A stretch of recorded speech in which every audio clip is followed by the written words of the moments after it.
नमस्कार मित्रों, हमारे YouTube चैनल पर आपका फिर से स्वागत है, जिसका नाम है टीचिंग मेथड्स।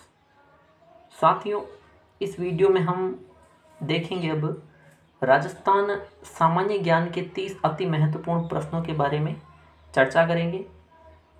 और आपको बता दूं कि दोस्तों, ये जो राजस्थान जीके के प्रश्न हैं वो इसी महीने जो पटवार का एग्ज़ाम है उसके लिए, और आपको पता है जो ग्राम सेवक की जो वैकेंसी आ रही है उसके लिए शानदार 30 महत्वपूर्ण प्रश्नों पे हम चर्चा करेंगे मित्रों। इसके अलावा सीटेट का भी पोर्शन इस पे चलता रहेगा, सीटेट, यूपीटेट, सुपरटेट का। तो फिलहाल ये वीडियो है जिनको राजस्थान जीके की, राजस्थान कंपटीशन की जो तैयारी करनी है उनके लिए। शुरुआत करते हैं प्रश्न संख्या 1 से। पहला प्रश्न है मित्रों, अरावली पर्वतमाला की सर्वाधिक ऊंचाई एवं चौड़ाई किस क्षेत्र में विद्यमान है? शानदार प्रश्न है दोस्तों कि जो अपनी अरावली पर्वतमाला है इसकी सर्वाधिक ऊंचाई और जो चौड़ाई है वो किस क्षेत्र में ज़्यादा है? तो पूर्वी क्षेत्र में, उत्तरी क्षेत्र में, दक्षिणी क्षेत्र में, दक्षिण पश्चिम में। अब देखिए, हालांकि पूर्वी और उत्तरी में तो नहीं आपको पता, तो फिर आप कंफ्यूजन हो जाओगे दक्षिणी आएगा या दक्षिण पश्चिमी। तो आपको बता दूं मैं, दक्षिण और ये पश्चिमी जो हिस्सा है मित्रों, दक्षिण पश्चिमी है ना दोनों, ये जो पश्चिमी है और ये दक्षिणी है, ये दोनों जो हिस्सा है ना, दक्षिणी पश्चिमी मिला हुआ हिस्सा, इसमें अरावली की सर्वाधिक ऊंचाई व चौड़ाई विद्यमान है, यानी चौथा विकल्प सही उत्तर है। आगे चलते हैं मित्रों प्रश्न संख्या 2 पर। दूसरा प्रश्न है, तहसील मुख्यालय पर द्वितीय श्रेणी के कार्यपालक दंड नायक के रूप में कार्यरत होता है। शानदार प्रश्न है, वेरी इंपॉर्टेंट क्वेश्चन है सभी। तहसील मुख्यालय, और हाँ, ऐसे प्रश्न जो आपने नहीं पढ़े होंगे वे प्रश्न है मित्रों जो कि इन एग्जाम में बिल्कुल आने वाले हैं। तहसील मुख्यालय पर द्वितीय श्रेणी का पूछा है कार्यपालक दंड नायक, ना कौन होता है? उपखंड अधिकारी, नायब तहसीलदार, तहसीलदार, या कोई नहीं। तो आपको बता दूं, तहसील मुख्यालय पर जो द्वितीय श्रेणी का जो दंड नायक होता है, जो कार्यरत होता है, वो होता है मित्रों तहसीलदार, यानी कि तीसरा विकल्प सही उत्तर है प्रश्न संख्या 2 में। आगे बढ़ेंगे मित्रों प्रश्न संख्या 3 पर। प्रश्न संख्या 3 है, राज्य का 32वां जिला कौन सा बना था? जो राजस्थान का अपने जो टोटल 33 जिले बनाए गए उनमें से 32वां जिला कौन सा था? 32वें क्रमांक पे हनुमानगढ़, करौली, धौलपुर या प्रतापगढ़? तो मित्रों, राजस्थान का 32वां जिला कौन सा था? करौली था। प्रतापगढ़ तो 33वां था। ठीक है, तो यहाँ पे करौली इसका राइट आंसर 32वां हो जाएगा। आपको कमेंट क्या करना है मित्रों? आपको कमेंट में बताना है कि करौली है वो किस वर्ष में बनाया गया 32वां जिला। फिलहाल दूसरा विकल्प सही उत्तर होगा। आगे चलते हैं मित्रों प्रश्न संख्या 4 पे। राज्य प्रशासन का राजनीतिक प्रमुख कौन होता है? अच्छा प्रश्न है मित्रों।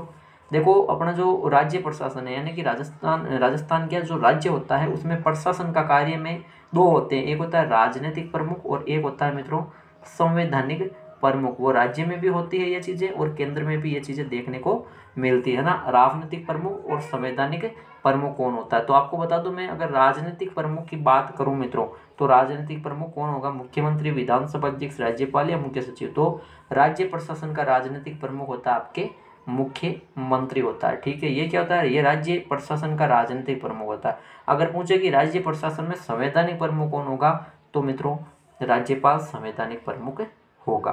तो यहाँ पे पहला विकल्प सही उत्तर है। आगे चलेंगे मित्रों प्रश्न संख्या 5 पे। प्रश्न संख्या 5 देखो, राज्य की किस परियोजना के लिए विश्व बैंक ने 2254 करोड़ रुपए का निर्णय लिया है? अच्छा प्रश्न है दोस्तों। देखो, शानदार प्रश्न है, योजना से संबंधित है। इसी को देखो फिर घुमा के भी प्रश्न कैसे आएगा वो भी बता दूंगा मैं। ठीक है, तो राज्य की इनमें से कौन सी परियोजना है जिसके लिए किसने, विश्व बैंक ने कितना 2254 करोड़ रुपए का निर्णय लिया है ना? तो राजस्थान आजीविका परियोजना है, ग्रामीण सड़क परियोजना है, जल क्षेत्र पुनरुद्धार परियोजना है, उपयुक्त सभी। तो आपको बता दूं मैं, 2254 करोड़ रुपए का निर्णय लिया गया था। राजस्थान आजीविका परियोजना भी है, ग्रामीण सड़क परियोजना भी है और जल क्षेत्र पुनरुद्धार परियोजना भी है, यानी कि तीनों ही है। इसका मतलब क्या होगा? उपयुक्त सभी इसका उत्तर हो जाएगा। अब इसको घुमा के प्रश्न पूछ सकते हैं, जैसे मान लीजिए आपको बता दिया, आपको प्रश्न में ऐसा पूछ ले जाएगा कि राजस्थान आजीविका परियोजना के लिए वित्तीय सहायता किससे प्राप्त हो रही है? क्या बताओगे? विश्व बैंक के द्वारा। ठीक है, इन्हीं परियोजनाओं को याद क्या रखना है, तीनों परियोजनाओं को वित्तीय सहायता, क्या मित्रों, वित्तीय जो मदद है, जो वित्तीय सहायता है वो किससे मिल रही है? वो मिल रही है विश्व बैंक से। फिलहाल चौथा विकल्प यहाँ सही उत्तर है प्रश्न संख्या 5 में। आगे चलते हैं मित्रों प्रश्न संख्या 6 पर। प्रश्न संख्या 6 देखो, राजस्थान के किन 2 शहरों में पुलिस कमिश्नर प्रणाली लागू की गई है? अच्छा प्रश्न है, वेरी इंपॉर्टेंट क्वेश्चन है। राजस्थान के 2 ऐसे शहर जहाँ पे पुलिस कमिश्नर प्रणाली लागू कर दी गई है।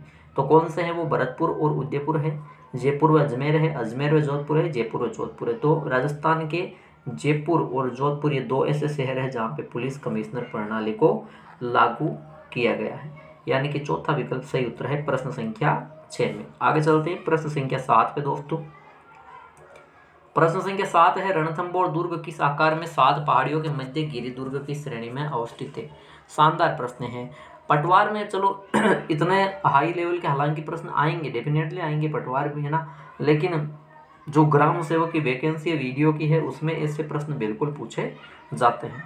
तो देखो रणथंबोर 7 पहाड़ियों के मध्य स्थित है, ठीक है। अब मैंने ये भी बता दिया कि किस प्रकार का दुर्ग होगा, गिरि दुर्ग भी होगा। इसके अलावा ये वन दुर्ग की श्रेणी में भी आएगा, याद रखना याद रखना मित्रों, वन दुर्ग भी है और गिरि दुर्ग भी है ना। रणथंबोर गिरि दुर्ग भी होगा और वन दुर्ग भी होगा।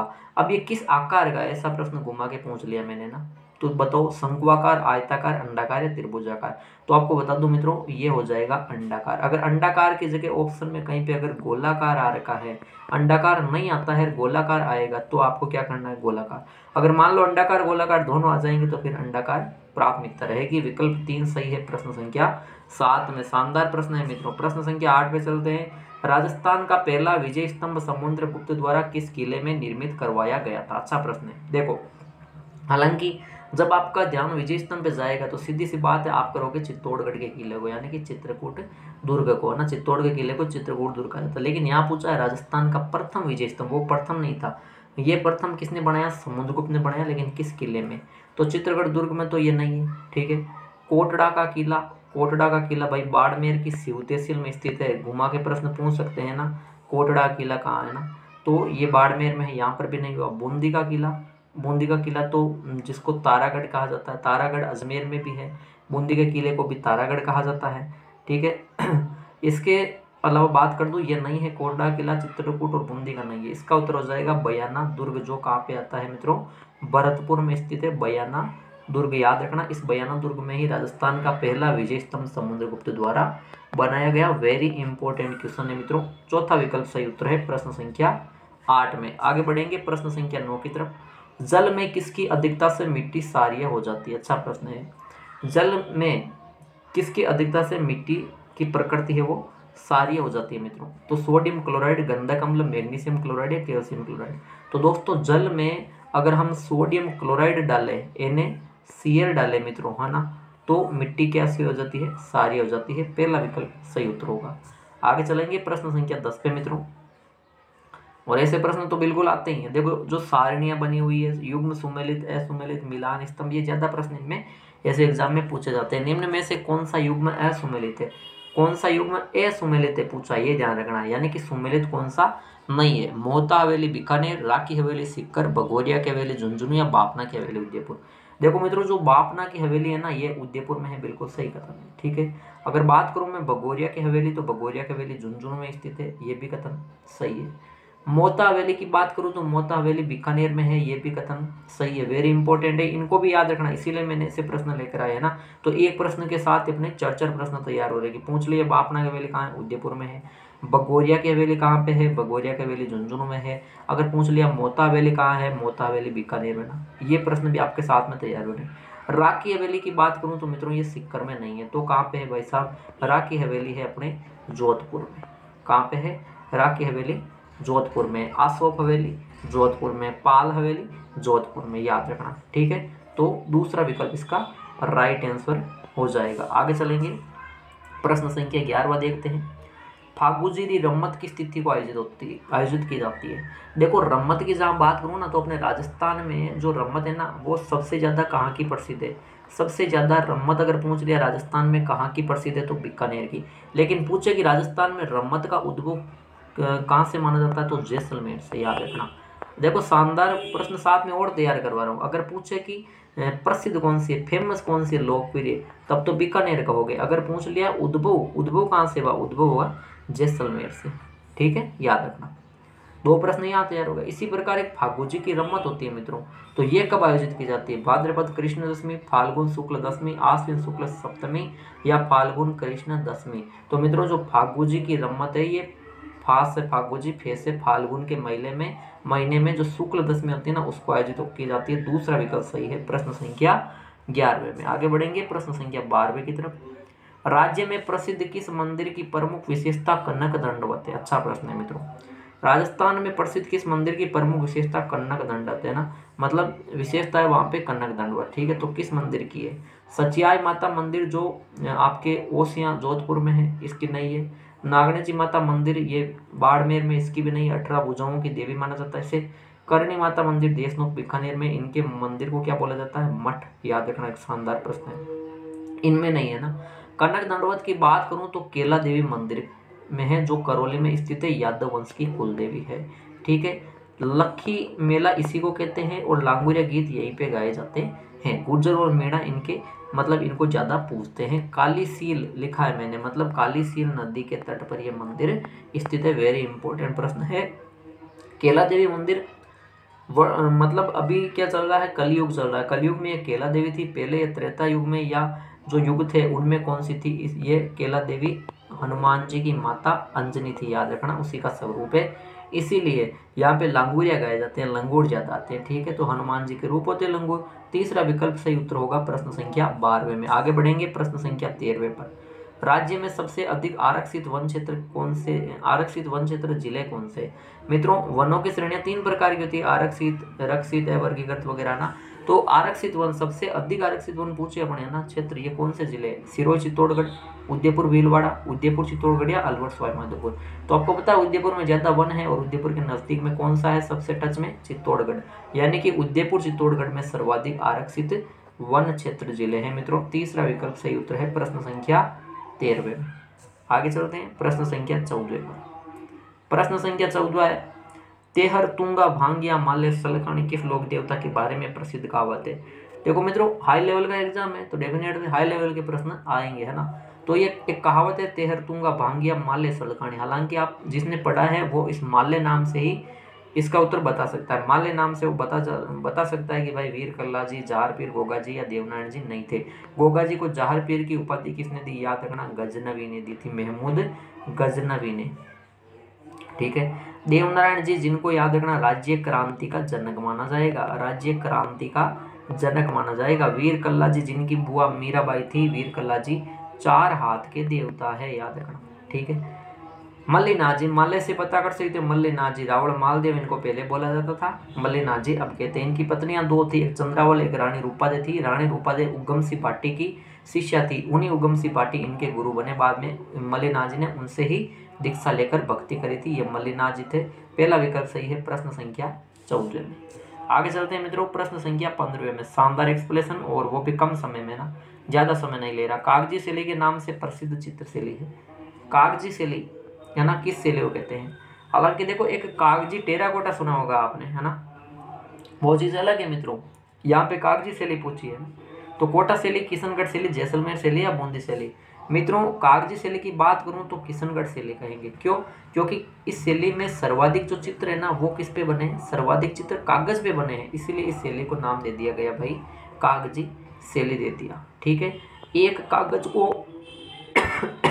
कागज को मित्रों वसली भी बोलते हैं, इसलिए याद रखना वसली का संबंध भी किशनगढ़ से है।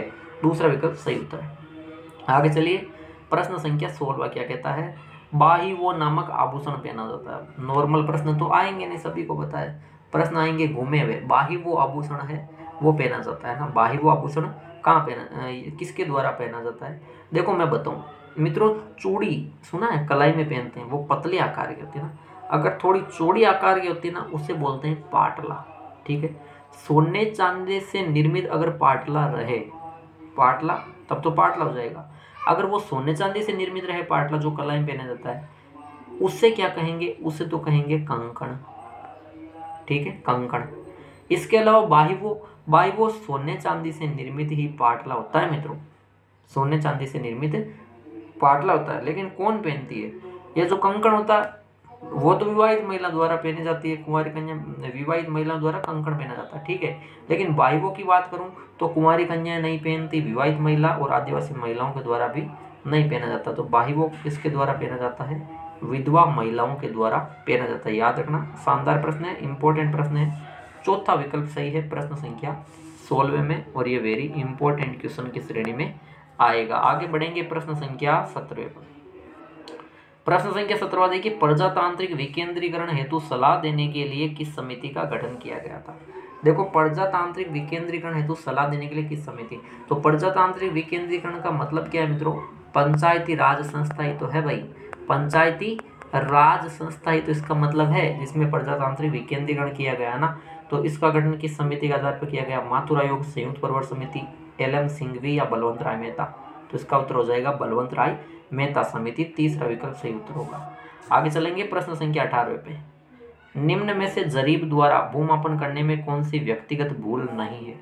दोस्तों, जरीब के द्वारा भूमापन करने में कौन सी व्यक्तिगत भूल नहीं है। जरीब के द्वारा जो ये जरीब से रिलेटेड जो प्रश्न है वो मित्रों बिल्कुल डेफिनेटली पटवार में पूछे जाते हैं। तो देखिए, जरीब द्वारा जब भूमापन किए जाते हैं ना, तो व्यक्तिगत भूल कौन सी नहीं है ये पूछा गया ना।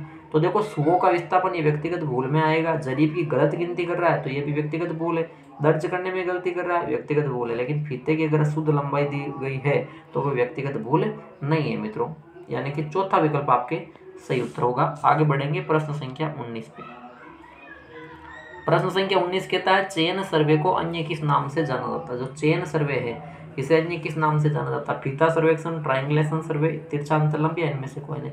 मित्रों, जो चेन सर्वे है इसे हम ट्रायंगुलेशन सर्वे भी कह सकते हैं। तो दूसरा विकल्प सही है प्रश्न संख्या 19 में। आगे चलते हैं प्रश्न संख्या 20 पे मित्रों। प्रश्न संख्या 20 शानदार प्रश्न है, किसने राज रूपक की भूमिका में डिंगल को राजस्थानी भाषा कहा है। राज रूपक की भूमिका में मोस्ट प्रश्न है, जो डिंगल है राज रूपक की भूमिका में डिंगल को राजस्थानी भाषा कहा है। वेरी इंपॉर्टेंट क्वेश्चन है मित्रों, याद रखना। उदयराज उज्ज्वल ने नहीं कहा था, डॉक्टर सुमित कुमार चटर्जी और नरोत्तम लाल स्वामी ने भी नहीं कहा था। डिंगल को राज रूपक की भूमिका में राजस्थानी भाषा कहा है पंडित रामकरण आसोपा ने, यानी दूसरा विकल्प सही उत्तर है प्रश्न संख्या 20 में। आगे बढ़ेंगे प्रश्न संख्या 21 पे मित्रों। प्रश्न संख्या 21 देखो, पाटवी, रतलामी, उम्मटवादी इत्यादि मुख्य उपबोलियां है। देखो, एक पाटवी है, एक रतलामी है और एक उम्मटवादी है ना। ये जो इत्यादि मुख्य उपबोलियां किस बोली की है भाई, मालवी की, हाड़ौती की, ढूंढाड़ी की या बागड़ी की। तो मित्रों अच्छा प्रश्न है, ये है आपके मालवी की। जो मालवी है उसकी उपबोलियां है पाटवी, रतलामी, उम्मटवादी। मालवी की बात करूं तो मित्रों मालव क्षेत्र मुख्य रूप से ये कहाँ पे आता है, जैसे ये झालावाड़ है, इसके अलावा थोड़ा सा कोटा का भाग आएगा, याद रखना, ठीक है। तो विकल्प नंबर 1 सही है प्रश्न संख्या 21 में। आगे चलेंगे प्रश्न संख्या 22 पे दोस्तों। साथियों, 22वां प्रश्न है, वीर रस में डिंगल काव्य की रचना का श्रेय किस जाति को जाता है। वीर रस में जो डिंगल काव्य की रचना हुई है उसका श्रेय किस जाति को जाता है, राजपूत, ब्राह्मण, चारण व भाट या धाकड़। तो ये प्रश्न तो आप बिल्कुल आसानी से कर दोगे। चारण और भाट है उनको जाता है जिन्होंने वीर रस में डिंगल काव्य की रचना की थी। तीसरा विकल्प सही उत्तर है प्रश्न संख्या 22 में। आगे चलते हैं प्रश्न संख्या 23 पे। बिना ईश्वर की गवर कहाँ पूजी जाती है। शानदार प्रश्न है, पहले के एग्जाम में पूछा भी गया मित्रों, ये प्रश्न बार बार आ रहा है ना। तो बिना ईश्वर की गवर अगर पूछे तो कहाँ पे पूजी जाती है, उदयपुर, जैसलमेर, जोधपुर या चूरू।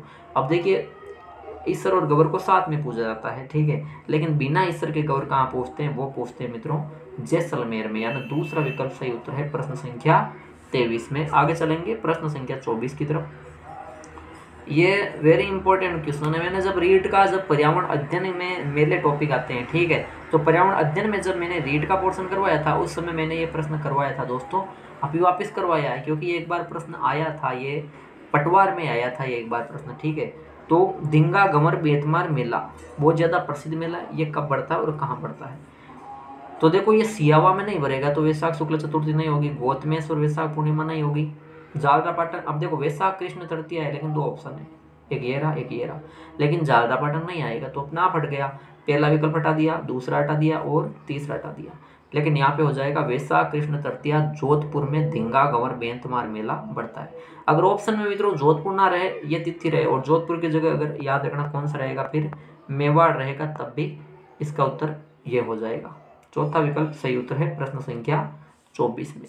आगे चलते हैं प्रश्न संख्या 25 की तरफ। हरमाड़ा का युद्ध किनके मध्य हुआ। अच्छा प्रश्न है मित्रों, हरमाड़ा का युद्ध किनके मध्य हुआ, हरमाड़ा का युद्ध, ठीक है। कमेंट बॉक्स में आपको बताना है कि मित्रों ये जो हरमाड़ा का युद्ध है ना, ये कब हुआ, ये आपको कमेंट बॉक्स में बताना कब हुआ और इसमें किसकी विजय हुई, किसकी जीत हुई है ना, कब हुआ और किसकी विजय हुई, आपको कमेंट बॉक्स में 2 चीज़ें यहाँ पे कमेंट करनी। एक प्रश्न पहले मैंने दिया वो कमेंट करना, ठीक है। हरमाड़ा का युद्ध शेरशाह हुमायूं के बीच नहीं हुआ, मालदेव हुमायूं के बीच नहीं हुआ। अब 2 ऑप्शन रहेंगे, शेरशाह उदय सिंह के बीच हुआ था, ठीक है, लेकिन आपको बता दूं उदय सिंह तो था लेकिन शेरशाह खुद नहीं थे। कौन थे? शेरशाह के सेनानायक हाजी खां और उदय सिंह के मध्य, यानी चौथा विकल्प सही है प्रश्न संख्या 25 में। आगे चलते हैं प्रश्न संख्या 26 पे मित्रों। मौर्य काल में राजस्थान किस जनपद का हिस्सा था? बहुत ही अच्छा प्रश्न है। जो मौर्य काल था उसमें अपना राजस्थान राज्य कौन से जनपद का हिस्सा था? अपर जनपद, मध्य जनपद, पूर्वी जनपद या उत्तरी जनपद? इसका उत्तर हो जाएगा मित्रों अपर जनपद का हिस्सा था, पहला विकल्प सही है। आगे बढ़ते हैं प्रश्न संख्या 27 पे मित्रों। प्रसिद्ध बारडोली का किसान आंदोलन का नेतृत्व किसने किया? देखो मित्रों, प्रसिद्ध जो बारडोली का किसान आंदोलन हुआ था इसका नेतृत्व महात्मा गांधी, डॉक्टर अम्बेडकर, सरदार पटेल ने किया या लाला लाजपत राय किसने किया? तो प्रसिद्ध जो बारडोली का किसान आंदोलन का नेतृत्व कब, ये किसान आंदोलन कब किया गया? ये हुआ था 1928 में, याद रखना। और इसका नेतृत्व है, वो नेतृत्व किसने किया था मित्रों? ये किया था आपके सरदार वल्लभ भाई पटेल ने, यानी तीसरा विकल्प सही है प्रश्न संख्या 27 में। आगे बढ़ेंगे प्रश्न संख्या 28 पे। जयपुर प्रजामंडल का पुनर्गठन कब किया गया? राजस्थान का सबसे प्राचीन प्रजामंडल, पहला प्रजामंडल यही है, याद रखना एक फैक्ट। तो इसका देखो अगर गठन पूछे, इसका गठन कब किया गया? तो गठन किया गया 1931 में। 1931 में तो गठन किया गया, लेकिन यहाँ पूछा है पुनर्गठन, वापस दोबारा गठन कब हुआ? तो वो हुआ 1936 में, यानी तीसरा विकल्प सही उत्तर है प्रश्न संख्या 28 का। आगे चलेंगे प्रश्न संख्या 29 क्या कहता है? चौधरी हीरा सिंह द्वारा रचित गीत, अच्छा प्रश्न है। चौधरी जो हीरा सिंह थे इनके द्वारा रचित गीत, कौन सा गीत इन्होंने लिखा मित्रों? जाटों की जाति अब तो नींद से जाग, शानदार रचना है इनकी, भजन किसान, पाखंड कीर्तन या उपयुक्त सभी? तो मित्रों चौधरी हीरा सिंह ने जाटों की जाति अब तो नींद से जाग भी लिखा, भजन किसान भी लिखा और पाखंड कीर्तन भी लिखा, यानी उपयुक्त सभी इसका राइट आंसर हो जाएगा। चौथा विकल्प सही उत्तर है प्रश्न संख्या 29 में। दोस्तों देखते हैं आज का अब अंतिम प्रश्न। अंतिम प्रश्न क्या है? महाराजा किशन सिंह किस रियासत के शासक रहे थे? अच्छा प्रश्न है। महाराजा किशन सिंह है ना, ये किस रियासत के एक समय शासक रहे थे? भरतपुर के, अलवर के, कोटा के या झालावाड़ के? तो दोस्तों जो महाराजा किशन सिंह थे ना, ये आपके अच्छा प्रश्न है, ये भरतपुर रियासत के शासक एक समय रहे थे। वेरी इंपॉर्टेंट क्वेश्चन है ना ये प्रश्न मित्रों, शानदार धमाकेदार प्रश्न है भाई, महाराजा किशन सिंह से रिलेटेड। पहला विकल्प सही उत्तर है प्रश्न संख्या 30 में। तो दोस्तों ये थे अपने राजस्थान जीके के, और अब बिल्कुल मैं कोशिश करूंगा हिंदी जो व्याकरण होती है जो पूछी जाएगी अपने पटवार में, ग्राम सेवक में, इनमें जो हिंदी होती है, हिंदी व्याकरण, और बाकी जो सीटेट वगैरह, UP TET, super TET, MP TET के लिए भी जो पूछी जाएगी उनके लिए मैं हिंदी व्याकरण के भी वीडियो डालना शुरू करूँगा। और मित्रों ये थे राजस्थान जीके के प्रश्न जो अपने राजस्थान में पटवार, ग्राम सेवक और अन्य कंपटीशन, राजस्थान पुलिस एसआई वगैरह जो भी एग्जाम होते हैं उनके लिए अति महत्वपूर्ण 30 प्रश्न थे। आपको 30 में से कितने प्रश्न सही हो रहे हैं ईमानदारी से मित्रों कमेंट करना है। अगर वीडियो अच्छा लगा तो बिल्कुल वीडियो को लाइक कीजिए और ज़्यादा से ज़्यादा शेयर कीजिए। जिन्होंने चैनल को सब्सक्राइब नहीं किया पहले सब्सक्राइब करें। ठीक है मित्रों, धन्यवाद।